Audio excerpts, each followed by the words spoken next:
Red sandal పై ఉక్కుపాదం మోపబోతున్నామని చెప్తున్నారు deputy CM Pawan Kalyan. So దీనికి సంబంధించిన బిగ్ బ్రేకింగ్ వార్త మనం చూస్తున్నాం. ఎర్రచందనం అక్రమ రవాణా వెనుక పెద్దల హస్తం ఉందంటున్నారు. స్మగ్లర్లను నడిపిస్తున్న వాళ్లను పట్టుకోవాలంటున్నారు పవన్ కళ్యాణ్. శేషాచలంలో కొట్టేసిన ఎర్రచందనం దొంగల్ని ఎక్కడ దాచిపెట్టారో తక్షణమే గుర్తించాలంటున్నారు. ఫారెస్ట్ అధికారులతో భేటీలో పవన్ కళ్యాణ్ నడిపిస్తున్న చర్చకు సంబంధించిన వివరాలు ఇవి. రెడ్ శాండిల్ రాష్ట్ర సరిహద్దులు దాటుతుంటే అధికారులు ఎందుకు చూసి చూడనట్టుగా ఉంటున్నారంటూ ఆయన ఆగ్రహం వ్యక్తం చేస్తున్నట్టుగా తెలుస్తోంది. సో భేటీకి సంబంధించి కొన్ని దృశ్యాలు టీవీ9 స్క్రీన్ పై మీకు చూపిస్తున్నాం.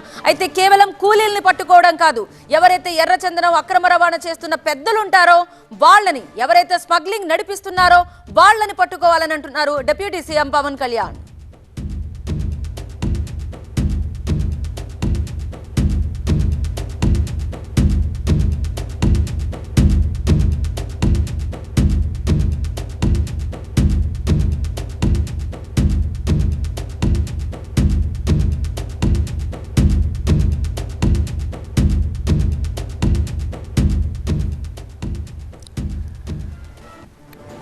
పదవి చేపట్టినప్పటి నుంచి బాధ్యతలపై ఫోకస్ ఎక్కువగా పెట్టారు డిప్యూటీ సీఎం పవన్ కళ్యాణ్. ఇప్పుడు మనం చూస్తున్నాం రెడ్ శాండిల్ స్మగ్లింగ్ కి సంబంధించి deputy CM Pawan Kalyan focus పెరిగింది. ఎర్రచందనం అక్రమ రవాణా వెనుక పెద్దల హస్తం ఉందంటున్నారు.